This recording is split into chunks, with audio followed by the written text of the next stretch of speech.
Hello,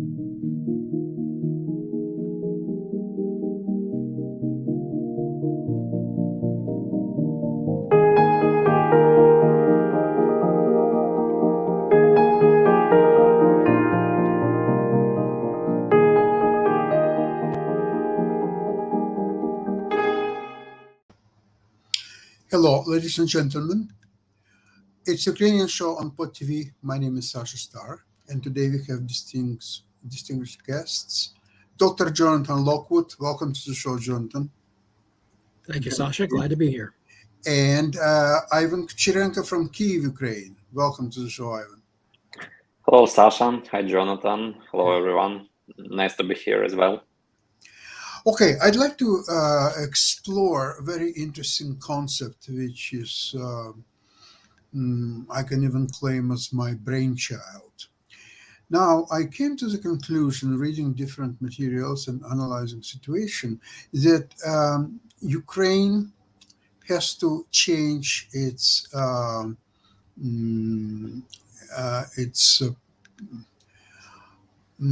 communications with outside world.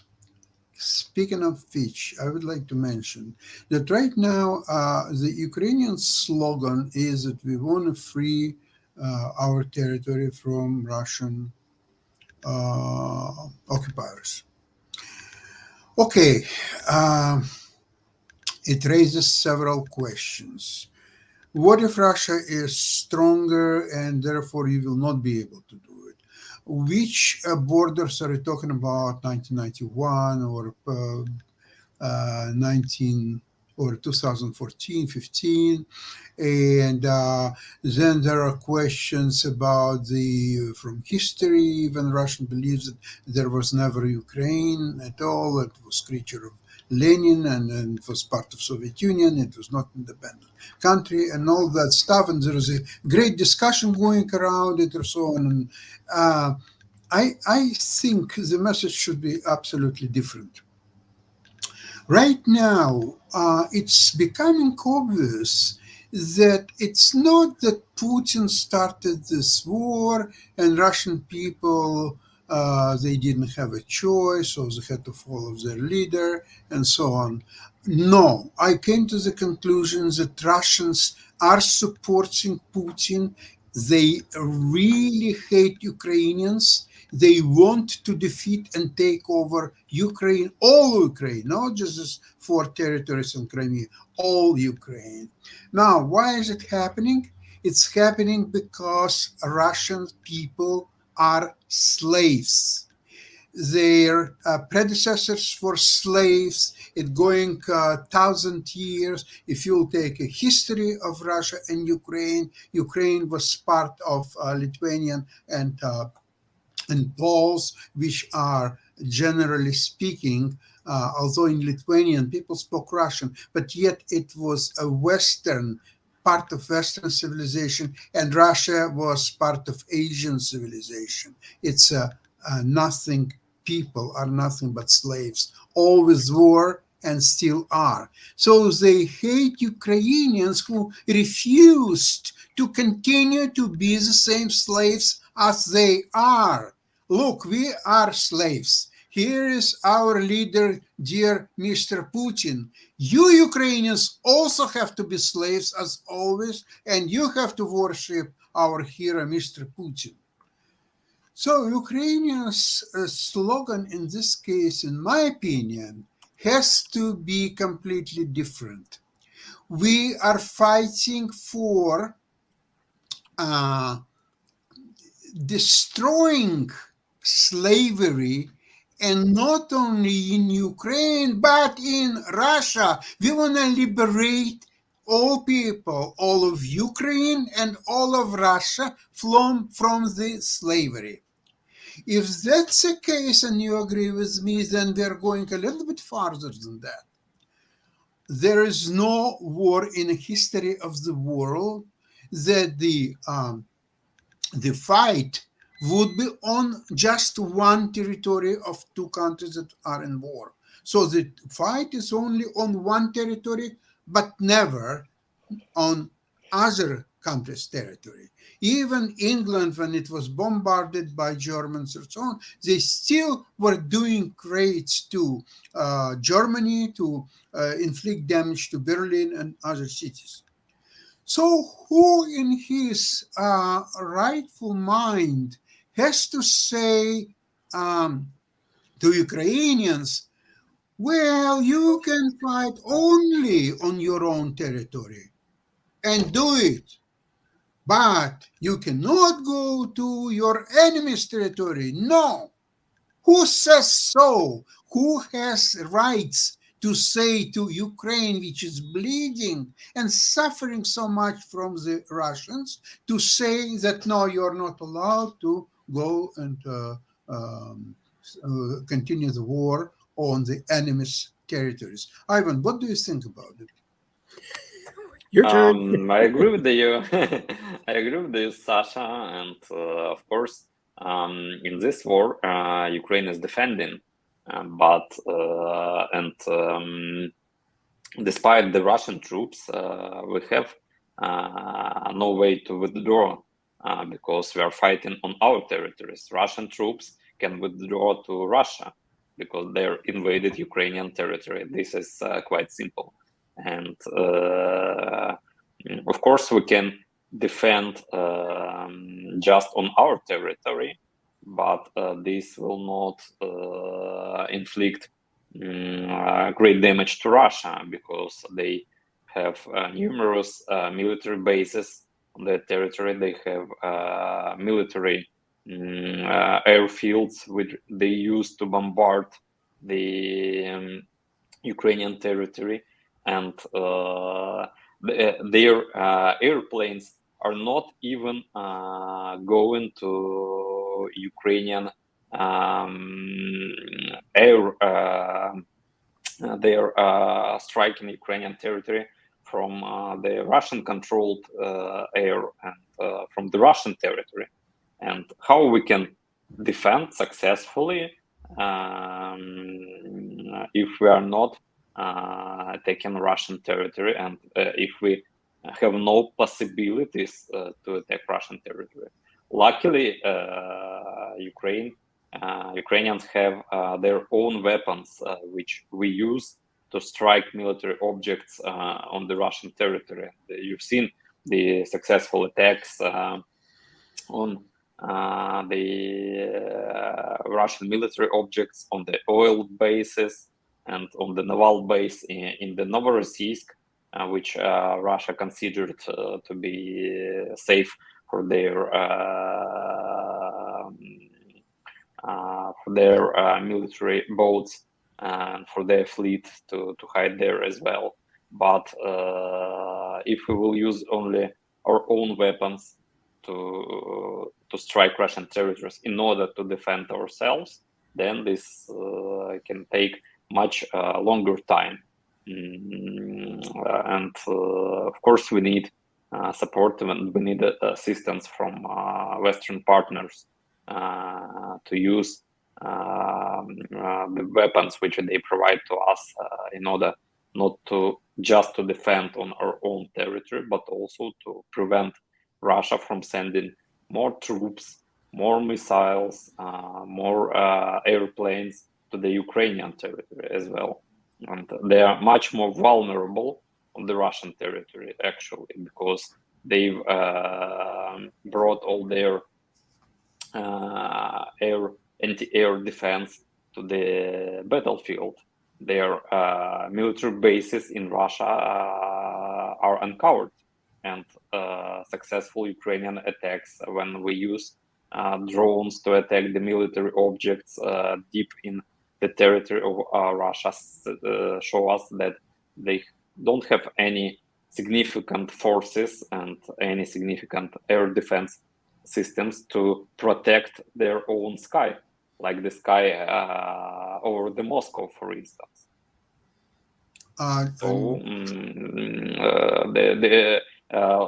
In this game we can play both, and we need support as well in order to at least beat Russia on their own territory as well. Okay, Jonathan. Now this is question obviously to you.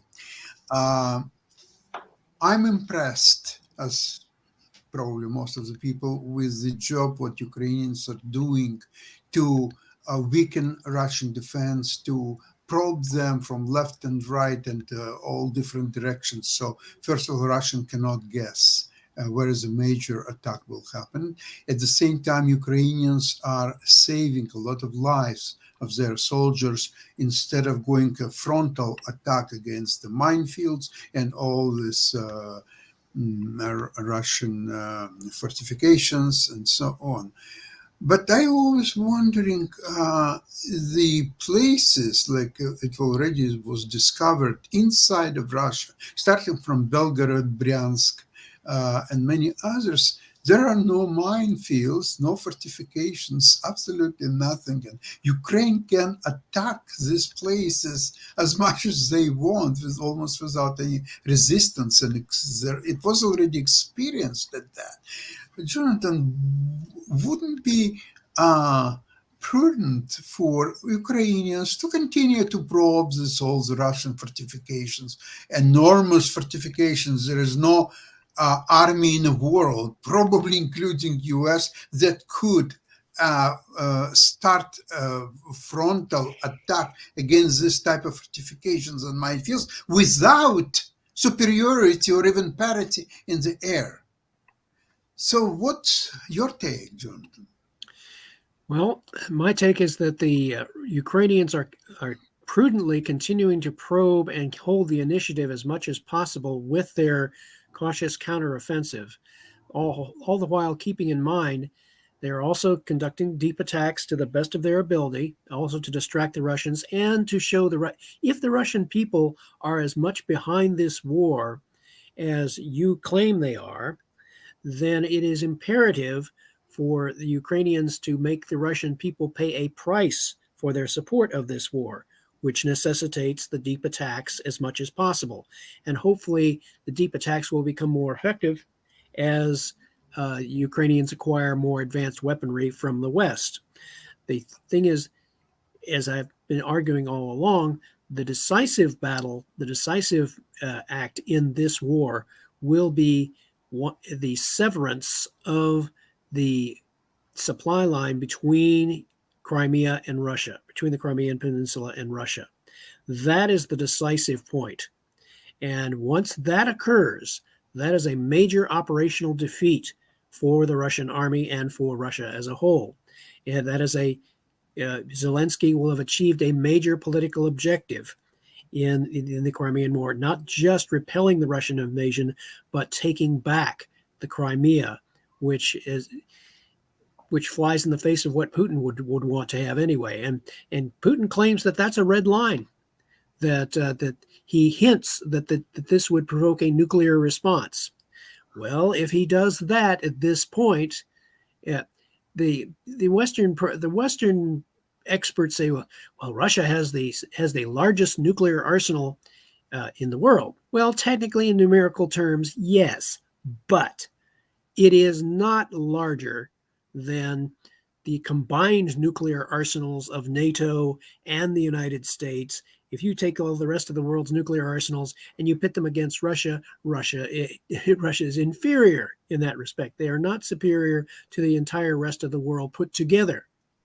So if NATO and the US decide, if Putin goes nuclear, if they all combine in a nuclear strike, Russia would be decisively defeated.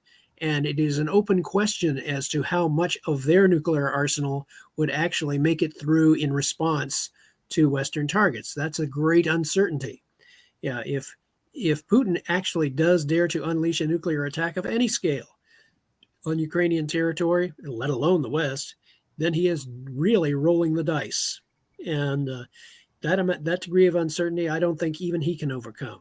So if once the Ukrainians manage to sever the link between Crimea and Russia and isolate it, prevent resupply and reinforcement, that will be a significant turning point in the Russian-Ukrainian war. Jonathan, I would like to mention about Crimean Bridge. that the latest what I heard is it is very important to sever the railway, which is part of the Crimean Mos, and the highway for which cars can move, destroy that, but leave the part of the bridge that people can walk by, so people from Crimea would be able to walk back to Russia. And then once they are all done, then destroy that as well. Yeah, that's cutting it very finely. Yeah, just they'll destroy the rail and the road transport. Oh, but yeah, leave us a path to walk across. That's really taking precision weaponry.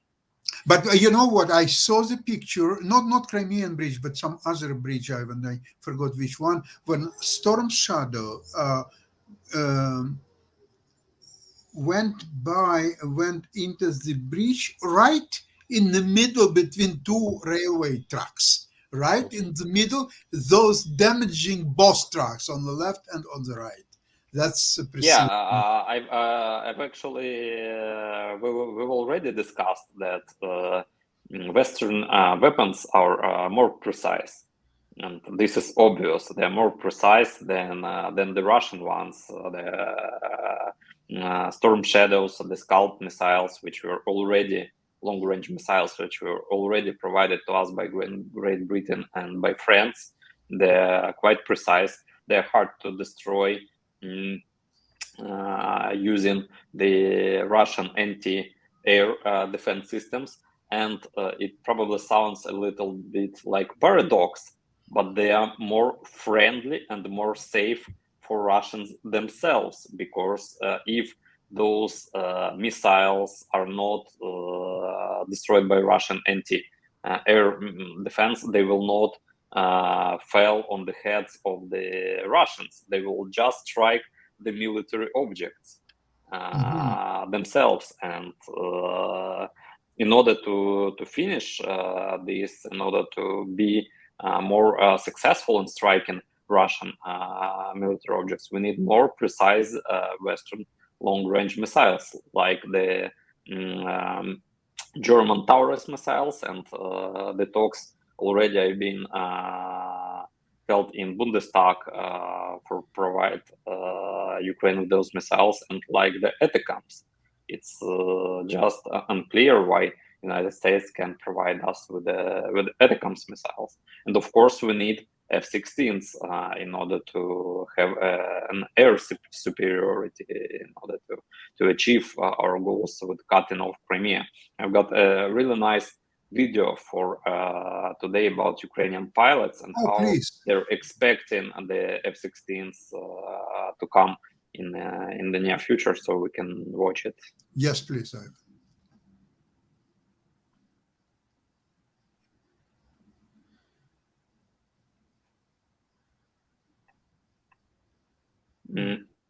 Let's try once more. Sure. Okay, let me upload it again. Let's try. Okay.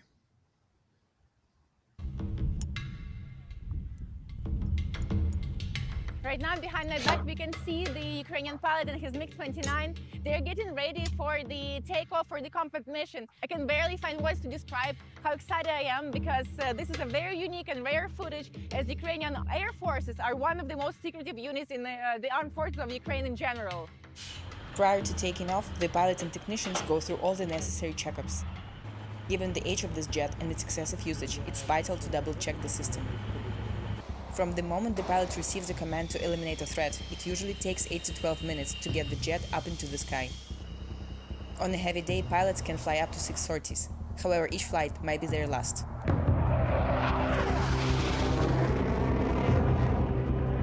Artem is a highly experienced Ukrainian fighter pilot, but even after 60 years on the job, he's full of emotions before heading into combat. It's a burst of emotions, a mixture of joy, sadness, and the want for revenge. But above all, the will to win, the feeling that you are confident in your work, actions, and victory. Receiving F-16s and attaining air superiority is crucial for Ukraine, not only for going on the offensive, they also allow for the interception of rockets and glide bombs outside of Ukrainian territories, potentially saving the lives of thousands of civilians. In May, Russia launched a record-breaking number of air raids on Kiev. Ukrainian air forces destroyed 7 Kinjal hypersonic ballistic missiles, 13 ballistic Iskanders, 65 cruise missiles, and 169 Iranian Shahids. Historically, the MiG-29 is not suited to defeat small-sized targets such as Shahids or cruise missiles because the avionics and the radar system of the aircraft are not that advanced. Still, we manage, and we're quite efficient, but it is certainly difficult. It all lies on the shoulders of the pilot. He has to detect these targets via eyesight, and it's the pilot who has the final say on whether to eliminate the target or not, although he may not know for sure what he's seeing. While Ukrainian pilots are doing the impossible, being outnumbered and flying outdated jets, Russia is attacking with new, more powerful machinery. For example, the MiG-29, Ukraine's main fighter jet, has a radar detection range between 70 and 85 kilometers against fighter jet-sized targets. It can track up to 10 targets simultaneously. In comparison, the Russian MiG-31BM is equipped with a radar that detects targets within 155 kilometers, including cruise missiles. Absolutely, the F-16s will make us stronger. Right now, even when we operate with what's available, being outnumbered and outdated in terms of technology, we still manage. If we at least equalize our capabilities in terms of detection and attack, I'm more than sure that this will lead to them being pushed far, far beyond their borders, nowhere close to ours. The MiG-29 and F-16 were two iconic jets of the Cold War era. At some point back in the 80s, they were comparable in their characteristics. The MiG-29 was primarily focused on air superiority missions. It was designed to have a significant advantage in close-range dogfights. The developers of the F-16 adopted a more balanced approach, emphasizing versatility and the ability to operate in a wide range of missions. As we can see, we have a great number of controls, a lot of switches that allow us to launch, prepare or deploy weapons. One of the most important devices is the warning system, which allows us to roughly understand from where the enemy is coming and intends to attack us, or from where the missile is coming. Since this system is outdated, we, unfortunately, cannot detect the whole variety of weapons the Russian Federation is using against us. Everything is quite primitive, old, and time has not been kind to it, unfortunately. But still, it works. We use it, because we already have a lot of knowledge in dealing with these weapons, and somehow we manage. The United States was greatly invested in pilot safety and comfort. They abandoned analog instruments and switched to multifunctional screens. On the screen, we would be able to switch to the mode that we need at the moment. When we're flying on a combat mission, we're not interested in stuff like brake pressure. We'd rather have information about the target or the enemy's weapons. And again, the F-16 systems are much more advanced. They give us an understanding of what is coming from where and where it's heading. Also, they allow us to fully understand where our group is. I could go on for a while because it's quite cool. It's absolutely incredible.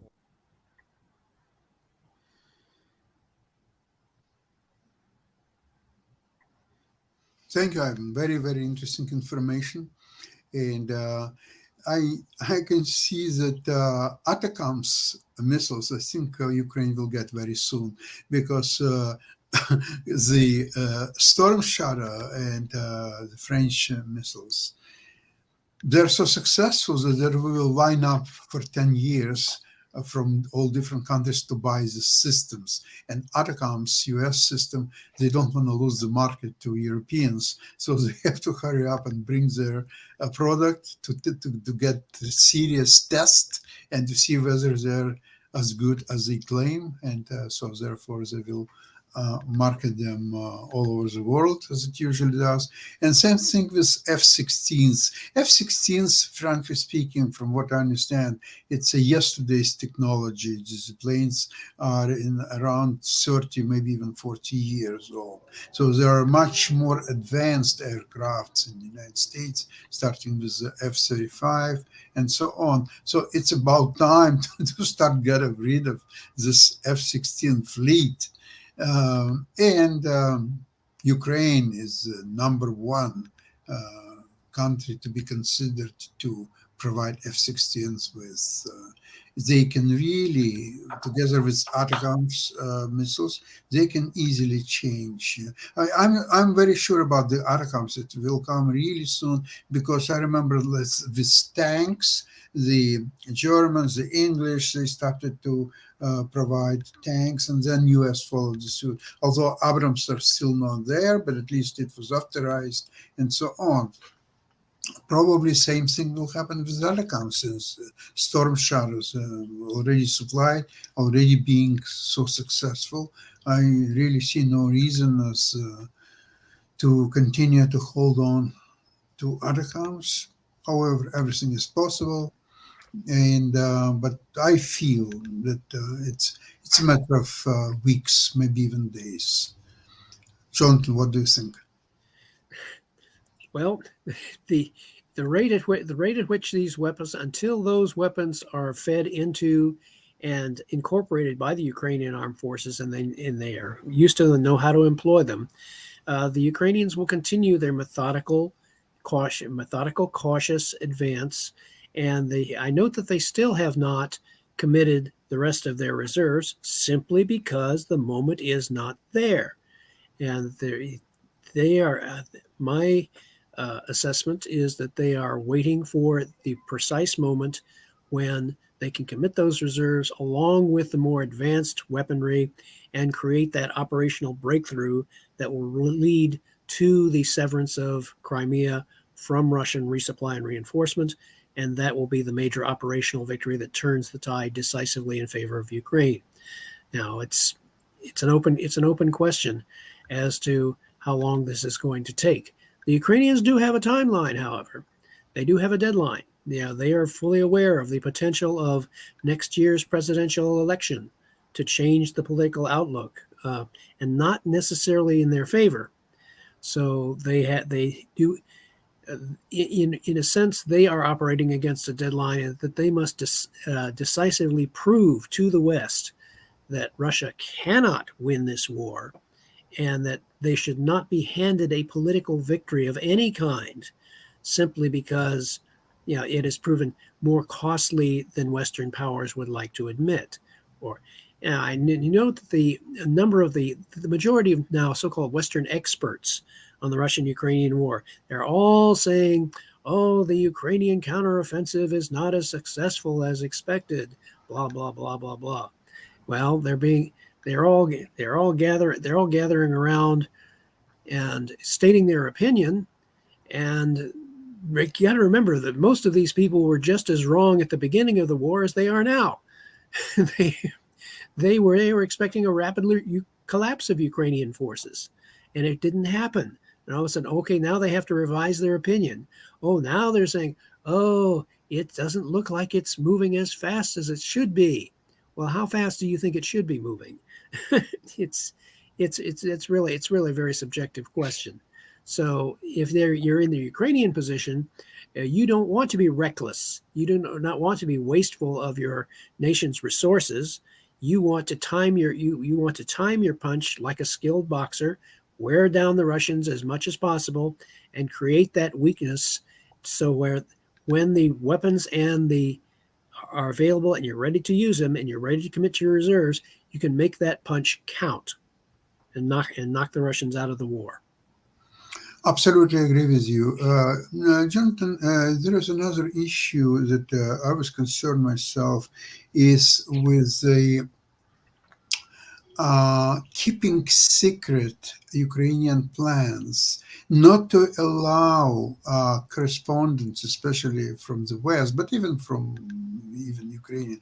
I would keep the military secrets as they should be, military secrets that no one is aware of what's going on. Because lately there were some publications in the West, in Wall Street Journal, Newsweek, from some people who were on the Ukrainian front lines, and they talked to soldiers and officers or so on. This is very damaging. It's been skillfully used by useful idiots in the West who obviously are under control of Russians. And that's one issue. Now, second issue I'd like to mention, again, maybe you, Jonathan, can also address. There is a great the difference between Russian politics when there is only one spokesman, it's Putin and his clown Peskov. Sometimes it could be Maria Zakharova. These clowns. on the West, there is a lot of ambiguity. For example, if you remember before the war, there was a trip of Burns, the head of CIA, to the Moscow. And apparently, from many publications, my understanding is that he was trying to talk Putin not to start the war, but even if it would start, Ukraine will not hit the Russian targets. I'm talking about the located inside Russian borders. I'm a little bit shocked about that because first of all, I don't understand how Burns could give such verifications to Russians that what Ukrainians will and will not do, especially even before the war started. I'm not so sure about that. Did he have an authority even to do so? Probably not. Probably not. Okay. But you know that Burns is a child of all these communications between Russia and the United States. He was ambassador of the United States for a few years in Russia and so on. So it's a pro-Russian politic, regardless of what everybody thinks, but that's reality, okay? So this is another situation. Now Burns against recently he was in Moscow, and I don't know what they're discussing. There is a conference in Saudi Arabia, just finished a couple of days ago, and it appears to me that Ukrainians should be satisfied with the results of this conference because nobody objected to main Ukrainian point number one, that all the integrity of Ukrainian territory and that essentially nobody. I'm not saying that everybody supported it, but no one criticized it either. So you could see that this is somewhat successful. But again, even talking about all that, it's front lines. That's all will be decided. And I think that hopefully without my suggestions, Ukrainians will find a way to bring the war to Russia and to Russian slaves so they will understand what it's a war all about and switch to the rhetorics that all Ukraine is trying to kill slavery instead of slavery in both in Ukraine and in Russia. And that slogan, in my opinion, will be very resonating with the US electorate because that's what US did almost 150 years ago. Okay, with that, I would like to close our today's program. Thank you so much for your participation, and I'm looking forward to see you with even better news in 2 days on Friday. Thank you very much, everybody. Bye-bye.